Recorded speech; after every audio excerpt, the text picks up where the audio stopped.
Bueno, muy buenas noches con todos. Déjenme en primer lugar agradecer a AGAP por invitarme a participar además de este panel sobre la agricultura, en un momento que es especialmente crítico, no solamente para la agricultura, sino para el sector agroalimentario extendido. Así que muchas gracias a AGAP por esta deferencia. Déjenme empezar, voy a tratar de hablar poco porque acá los invitados de lujo son los que hay que aprovechar.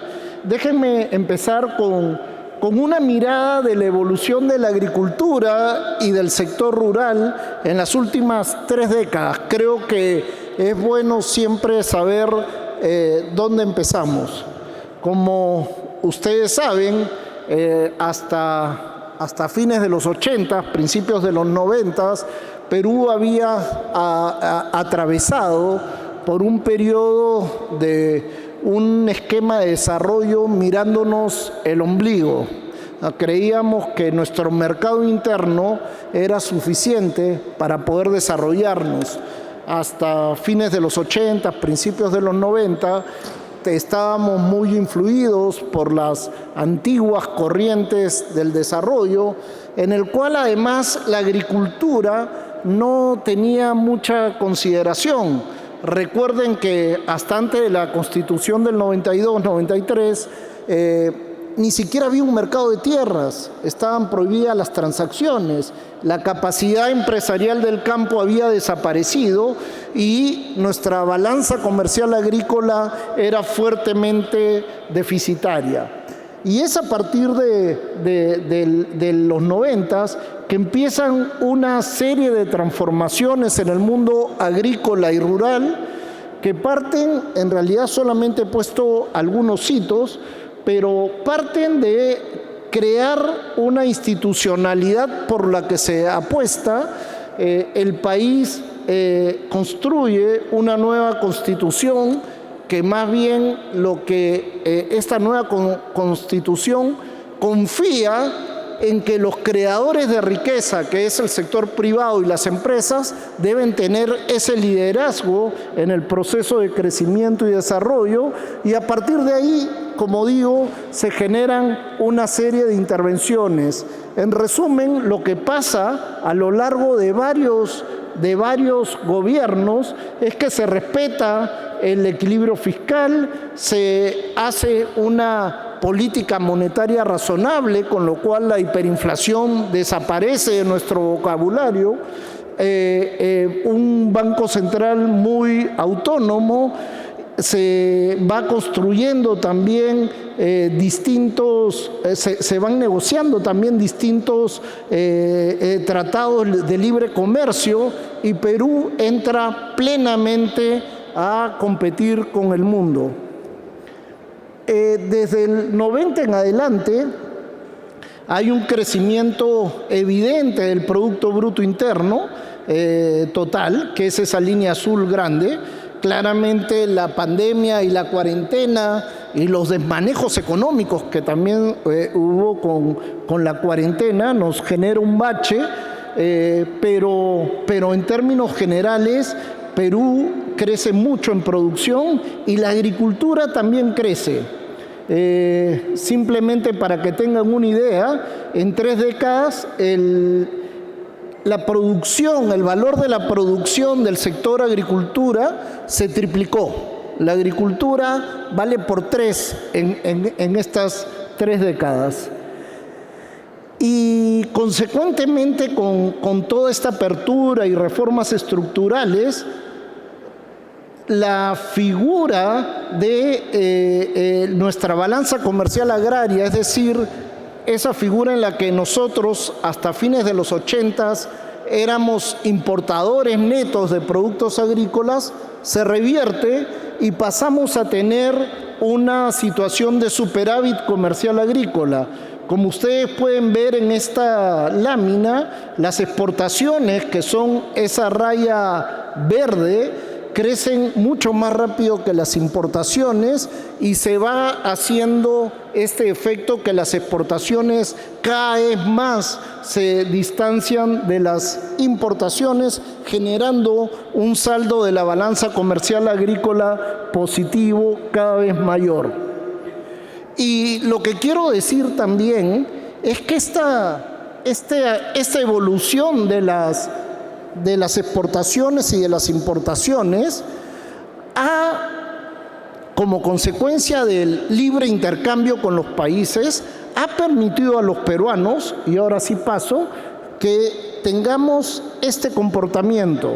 Fíjense, en este cuadro, en el cuadro de la izquierda, lo que vemos es cuál ha sido el valor unitario de las exportaciones agropecuarias en América Latina.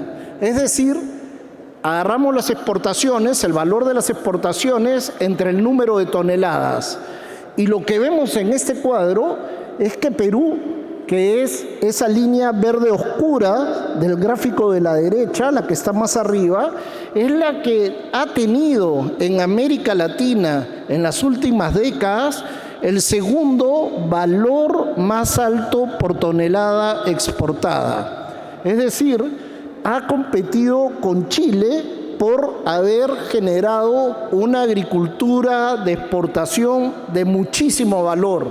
Fíjense, por ejemplo, comparado con el promedio de América Latina, el promedio de América Latina está en promedio $500 y el valor promedio de la tonelada peruana excede los $1.500, más se acerca a los $2.000 por tonelada exportada. Es decir, esta integración con el mundo ha hecho que nosotros produzcamos cada vez más productos de mayor valor.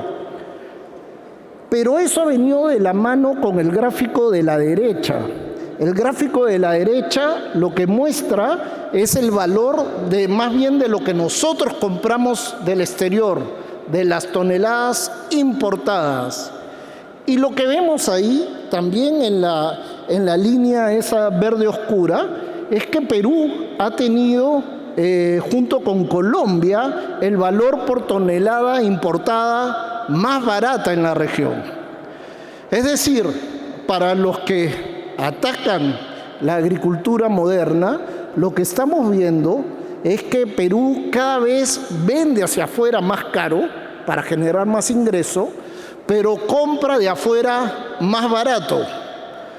Y eso los economistas lo llaman la especialización debido a las ventajas comparativas. Es decir, estamos usando nuestros recursos, por lo menos partes de ellos, sobre todo en la costa, para producir productos de alto valor y a cambio importamos aquellos productos que no generan mucho valor.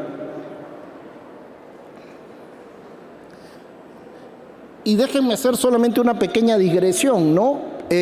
Muchas veces hay sectores de personas, de algunas ONGs, que hablan de conceptos de soberanía alimentaria, que en pocas palabras lo que dicen es que el país debería producir lo que consume y no producir lo que no consume. Es decir, no debería producir cosas de alto valor para exportar afuera, sino que debería más bien arrancar eso y producir las cosas de bajo valor que nosotros consumimos.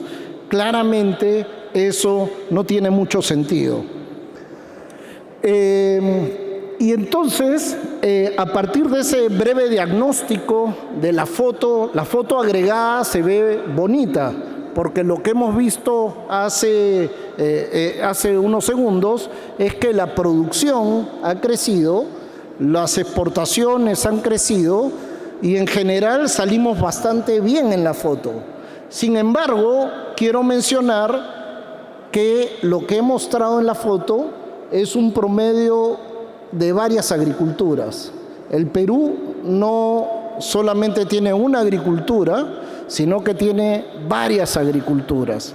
Y para no marearlos mucho con el gráfico, lo único que quiero decir que por un lado hay esa agricultura moderna, empresarial, que depende muy poco del Estado, que principalmente le pide al Estado seguridad jurídica, le pide al Estado que vele por la sanidad, el patrimonio fito y zoosanitario, pero no mucho más que eso.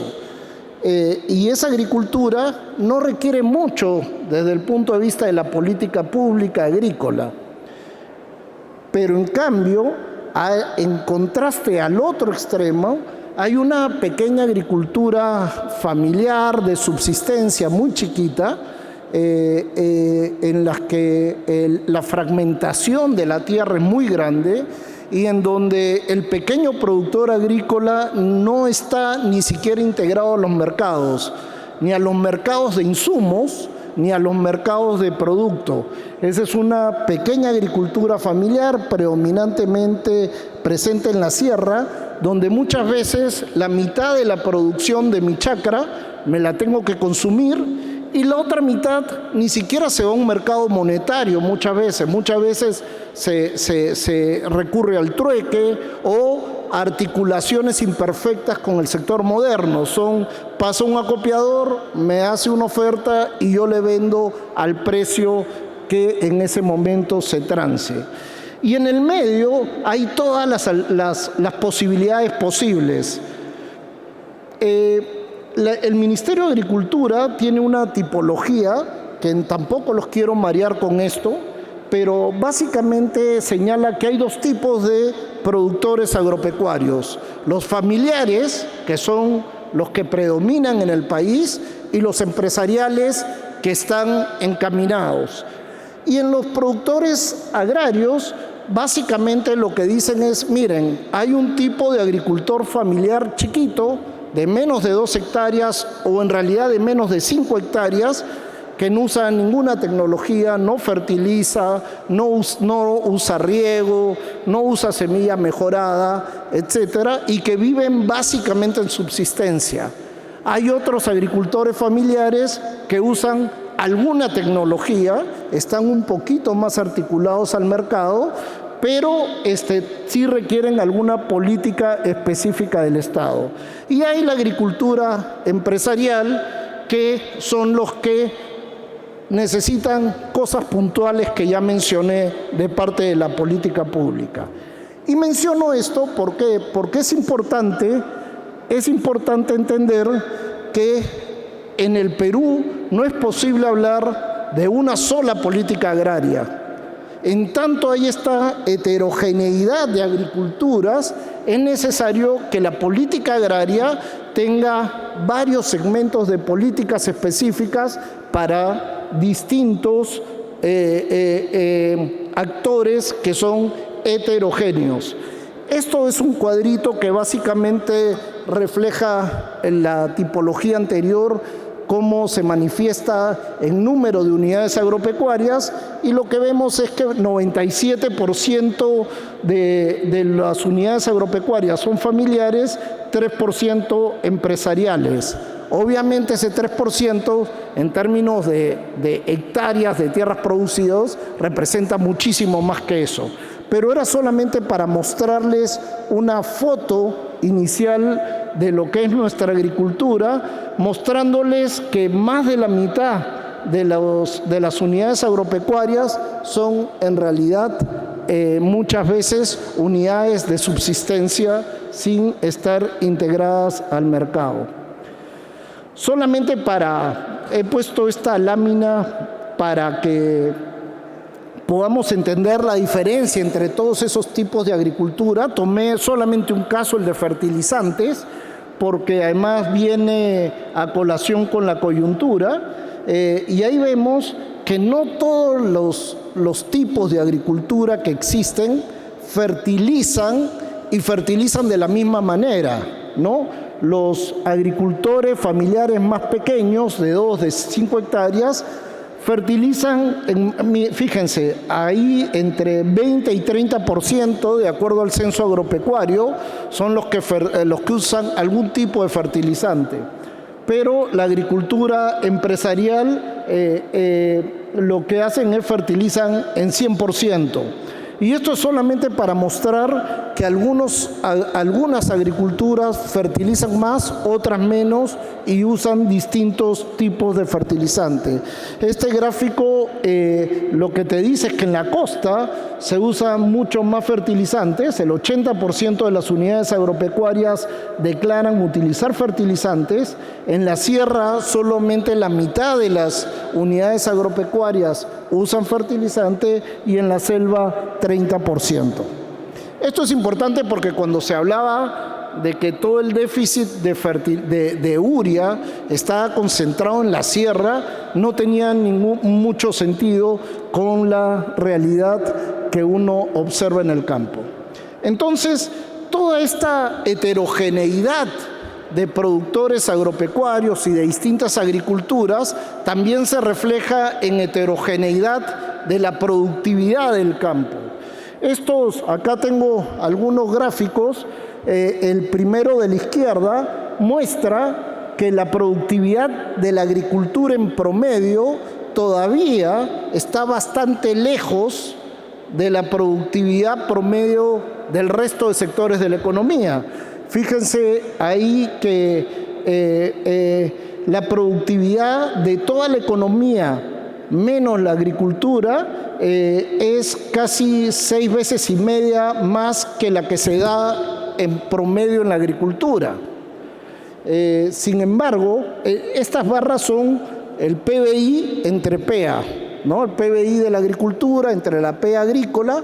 Lo que quiere mostrar este cuadro es cuánto produce un productor en la agricultura comparado con cuánto produce una persona fuera de la agricultura. Y una persona fuera de la agricultura produce muchísimo más que la agricultura, pero hay dos noticias positivas. La primera es que en los últimos 30 años la productividad de la agricultura creció más rápida que la del promedio de la economía, pero a pesar de eso todavía sigue bastante rezagada. Y eso se explica por los dos gráficos de la derecha, uno de los cuales me lo tomé de la información que produce AGAP y otro de un informe del BBV, donde vemos cuánto es lo que se genera por hectárea a nivel nacional en distintos cultivos. Y ustedes ven en el gráfico de allá arriba a la derecha que los cultivos tradicionales generalmente producen por hectárea muchísimo menos ingresos que lo que genera unos cultivos de exportación. Y esas son pues justamente las diferencias que están presentes en toda la economía. Simplemente ahí era para mencionar que entre los últimos 30 años la productividad de la MON, a pesar de todas esas diferencias, en promedio la productividad laboral en el agro se incrementó en alrededor del 75%. Y acá quiero mencionar que además esta transformación del agro ha venido de la mano también con ciertos cambios en los patrones demográficos y sociales. Fíjense que entre el 93 y el censo del 93 y el censo del 2017, el 93 teníamos 30% o 3 de cada 10 peruanos en las áreas rurales, ahora son 2, y consecuentemente también los rurales que se dedican a la agricultura también ahora son menos. Pero lo que quiero mostrar acá es que también en estos 30 años ha habido una disminución muy importante de la pobreza rural, en donde la mayoría de pobladores rurales declaran como principal actividad a la agricultura, y vemos que la pobreza bajó desde 74% en el 2007 hasta 32.7% en el 2018. También la pobreza extrema se redujo sustantivamente del 42 al 10%. Esto se ve acá y se puede apreciar claramente que sí se ha avanzado de manera importante en el campo en reducir pobreza y extrema pobreza. Si se pudo haber avanzado más, seguramente, si hubiéramos hecho mejor muchas cosas. pero lo que es innegable es que en esta nueva mirada del desarrollo se avanzó disminuyendo la pobreza mucho más rápido que en cualquier otro esquema de desarrollo de las décadas anteriores. Y también, claramente, fíjense, en el 2007 apenas porciones muy chiquitas de la población rural tenían acceso a agua potable, a alumbrado, a servicios higiénicos, y esas brechas se han acortado de manera importante en las últimas décadas. Y hasta acá lo único que quiero decir es que hemos tenido una agricultura que ha evolucionado, pero que sin embargo todavía distintos tipos de agriculturas requieren una política nacional que permitan que la productividad en estas agriculturas puedan ir igualándose a las del sector moderno. Yo cierro con estas propuestas. Me pidieron hablar de propuestas y se las dejo más bien al panel ahí. ¿Qué cosas hay que seguir haciendo en una política agraria? Yo creo que soluciones mágicas, sofisticadísimas, son generalmente inútiles. Las cosas simples son las que se necesitan seguir haciendo. Seguridad jurídica en el uso de la tierra. Ahí donde hay valles que están formalizados, estudios que se hicieron en el PET hace unos años muestran que son los que en los valles donde ha llegado más inversiones. El agua también, en el Perú solamente la mitad de las unidades agropecuarias tienen algún tipo de formalización del agua que están usando. También se requiere siempre reforzar las políticas en relación a sanidad agropecuaria y resistencia antimicrobiana. Eso es fundamental. Eso es una joya de la corona. Perú tiene de los mejores sistemas de sanidad agropecuaria, que lamentablemente también ha sido un poco bombardeado últimamente, pero ahí está. Un pasivo que tenemos como país es que no hemos sido posibles de crear un sistema de investigación y extensión agraria con participación del sector privado y de la academia. Seguimos en el viejo paradigma de los INIAS de los 60s o 70s. Promover buena nutrición y estilos de vida, esto es fundamental también para el poblador rural. La asociatividad vinculada a planes de negocios, no las viejas cooperativas en las que todos eran gerentes y nadie era trabajador, sino las cooperativas que existen en el hemisferio norte, que se unen a partir de un plan de negocios con visión de mercado para comprar más barato y para vender más caro, de forma que todos los miembros se pueden beneficiar. Un punto 7 que es fundamental, integración a cadenas de producción de cultivos agroexportadores y agroindustriales. Toda la economía de contratos todavía en el Perú está muy bajo, muy precariamente desarrollada. Todo el tema 8 que es fundamental, y adaptación y mitigación al cambio climático, fundamental. Dentro de pocos años, si no estamos ordenados en eso, no vamos a tener mercados mundiales. Y finalmente, la expansión del riego, especialmente el tecnificado. En el Perú solamente 30% de las unidades agropecuarias tienen riego, la mayoría riego por gravedad, y el riego tecnificado solamente se concentra en la parte moderna. Pero estos elementos tienen que ser también complementados, sobre todo para esa agricultura más precaria, más chiquitita, por acciones del MIDIS. Por ejemplo, la política social tiene que seguir focalizando mejor y ganando eficiencia en los programas sociales como Juntos, como Pensión 65 y otros. Hay que también desde el MIDIS desarrollar criterios de focalización geográfica para la inversión pública multisectorial. ¿A qué me refiero? Cuando uno va al campo, encuentras que este centro poblado rural tiene agua, pero el otro tiene luz, y el otro tiene el camino. Y en la literatura se ha podido ver, y en el Perú también, que es mejor que te llegue en combo. Pero como no alcanza para todos, hay que tener criterios de focalización geográfica, porque también eso va a permitir consolidar algunos centros urbanos en áreas rurales. En PSM también tienen que tener un rol más articulador con los gobiernos regionales y locales para que la plata se gaste mucho mejor, sobre todo la inversión pública y la del canon. Vengo de un evento en donde lo que hemos visto es que la efectividad sobre los ingresos de las inversiones que se han hecho a nivel subnacional con la plata del canon ha sido muy baja, y los efectos han sido mucho menores de los que debían haber sido. Y también a PSM le corresponde siempre estar monitoreando la situación social para prevenir conflictos sociales.